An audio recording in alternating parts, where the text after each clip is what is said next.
വാളകം നെല്ലാട് റോഡിലെ ചേലപ്പാടത്ത് റോഡിന്റെ വീതി കുറവ് തുടർച്ചയായ അപകടങ്ങൾ സൃഷ്ടിക്കുന്നു. കഴിഞ്ഞ ദിവസം വാനും സ്കൂട്ടറും കൂട്ടിയിടിച്ചുണ്ടായ അപകടത്തിൽ ഒരു യുവാവിന് ജീവൻ നഷ്ടമായതോടെയാണ് പ്രതിഷേധം ശക്തമായിരിക്കുന്നത്. റോഡിന്റെ ഭൂരിഭാഗം ഇടങ്ങളിലും 8 മീറ്റർ വീതി ഉണ്ടെങ്കിലും ചേലപ്പാടത്തെത്തുമ്പോൾ ഇത് 6 മീറ്റർ താഴെയായി ചുരുങ്ങുകയാണ്. വാളകം നെല്ലാട് റോഡിലെ ചേലപ്പാടത്ത് റോഡിന്റെ വീതിക്കുറവ് തുടർച്ചയായി അപകടങ്ങൾ സൃഷ്ടിക്കുകയാണ്. കഴിഞ്ഞ ദിവസം വാനും സ്കൂട്ടറും കൂട്ടിയിടിച്ചുണ്ടായ അപകടത്തിൽ ഒരു യുവാവിന് ജീവൻ നഷ്ടമായതോടെ പ്രതിഷേധം ശക്തമായിരിക്കുകയാണ്. റോഡിന്റെ ചേലപ്പാടം ഭാഗത്ത് കുപ്പിക്കഴുത്ത് പോലുള്ള ഭാഗമാണ് അപകടം സൃഷ്ടിക്കുന്നത്. റോഡിന്റെ ഭൂരിഭാഗം ഇടങ്ങളിലും 8 മീറ്റർ വീതി ഉണ്ടെങ്കിലും ചേലപ്പാടത്തെത്തുമ്പോൾ ഇത് 6 മീറ്ററിൽ താഴെയായി ചുരുങ്ങിയിരിക്കുകയാണ്. ദൂരെ നിന്ന് വേഗത്തിൽ വരുന്ന വാഹനങ്ങൾക്ക് പെട്ടെന്ന് റോഡ് വീതിയില്ലാതെ ചുരുങ്ങുന്നത് ശ്രദ്ധയിൽപ്പെടില്ല. പ്രധാന പാതയായതിനാൽ ഇരുചക്ര വാഹനങ്ങൾ മുതൽ വലിയ ചരക്ക് വാഹനങ്ങൾ വരെ ഇതുവഴി കടന്നു പോകുന്നുണ്ട്. വീതിയുള്ള റോഡിലൂടെ വേഗത്തിൽ വരുന്ന വാഹനങ്ങൾ ഇടുങ്ങിയ ഭാഗത്തെത്തുമ്പോൾ നിയന്ത്രണം വിടുന്നത് പതിവാണ്. റോഡിന്റെ വീതി കൂട്ടുന്നതുമായി ബന്ധപ്പെട്ട് കഴിഞ്ഞ പഞ്ചായത്ത് ഭരണസമിതിയുടെ കാലത്ത് വലിയ സമരങ്ങൾ നടന്നിരുന്നു. ഇത് വാളകം മണ്ണൂർ റോഡാണ്. ഇതിൻ്റെ ഈ വാളകത്ത് നിന്ന് ഏകദേശം 1 കിലോമീറ്റർ മാറിയിട്ട് ചേലപ്പാടം എന്ന ഭാഗത്തുള്ള അത് ഒരു റോഡാണിത്, ഒരു പാലമാണിത് നമ്മൾ പുറകിൽ കാണുന്നത്.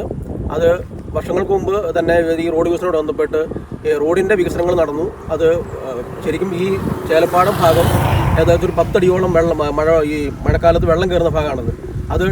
അത് കാര്യമായിട്ട് റോഡ് ഉയർത്തിയിട്ടില്ല. എന്തായാലും ഈ ഇത്രയും പ്രവർത്തനം നടന്നിട്ടുണ്ടെങ്കിൽ പോലും ഈ 2 പാലങ്ങളുടെ ഒരു പുനരുദ്ധാരണം നടന്നിട്ടില്ലായിരുന്നില്ല. കഴിഞ്ഞ കാലത്ത് ഒരു പാലം അതിൻ്റെ വളരെ പ്രതിഷേധത്തോടൊന്ന് മാറ്റി അത് വീതി കൂട്ടി ചെയ്തിട്ടുണ്ട്. ഈ പാലം എന്ന് പറയുന്നത് നമുക്ക് 2 സ്ഥലത്തും റോഡ് 8 മുതൽ 10 മീറ്റർ വീതി കൂടിയിട്ടുണ്ട്. പക്ഷേ ഈ പാലം ഒരു 4 മീറ്റർ വീതിയുള്ളൂ പാലത്തിന്.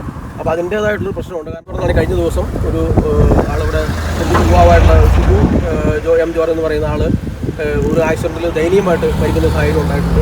ഇതിന് വീട് ഭാഗത്തുനിന്നുണ്ടായിട്ടുള്ള ഈ അനാസ്ഥയ്ക്കെതിരെ ശക്തമായിട്ട് നാട്ടുകാർ നൽകാൻ പ്രതിഷേധിക്കുന്നു. ഈ അപകടങ്ങൾ ഇങ്ങനെ തുടർക്കഥയായ സാഹചര്യത്തിൽ പഞ്ചായത്തിൽ ഒരു ഭരണസമിതിയിൽ നിന്ന് ഒരു ഇത് കിട്ടിയില്ലെങ്കിൽ ഞങ്ങൾ റോഡ് ഉപരോധിക്കാനുള്ള തീരുമാനത്തിലാണ് നാട്ടുകാരെല്ലാവരും കൂടി. അതിന് ഇന്നലെ പഞ്ചായത്തിലെ പ്രസിഡന്റിനോട് പറയുകയുണ്ടായി. ഈ വീതി കൂട്ടാനുള്ള സ്ഥലം ഇവിടെ കാണാം, അത്രയും വീതി അവിടെ പോയിരിക്കുന്നതാണ്. ആ വീതി ഉണ്ടെങ്കിൽ ഈ ഒരു ചെറുപ്പക്കാരൻ ഇവിടെ മരിക്കപ്പെടും. പ്രദേശവാസികളുടെയും ജനപ്രതിനിധികളുടെയും സഹകരണത്തോടെ ഭൂമി ഏറ്റെടുക്കാനുള്ള ശ്രമം നടന്നു. സ്വകാര്യ വ്യക്തിയുടെ മതിൽ തകർത്ത് നിർമ്മാണ പ്രവർത്തനങ്ങൾ തുടങ്ങിയെങ്കിലും കോടതി നടപടികളിലൂടെ ഇത് തടസ്സപ്പെട്ടു. നിയമപരമായ തടസ്സങ്ങളുള്ളതിനാൽ റോഡ് വികസനം പാതി വഴിയിൽ നിലച്ച അവസ്ഥയിലാണ്. റോഡിന്റെ വികസനത്തിന് അടിയന്തര പരിഹാരം കാണണമെന്നാണ് നാട്ടുകാരുടെ ആവശ്യം. അഹല്യയിലെ വിദഗ്ധരായ ഡോക്ടർമാരുടെ ചികിത്സ കൊണ്ട് എനിക്ക് എന്റെ കാഴ്ചശക്തി പൂർണ്ണമായും തിരിച്ചു കിട്ടി. ഇപ്പൊ എനിക്ക് ഈസിയായി വായിക്കാം.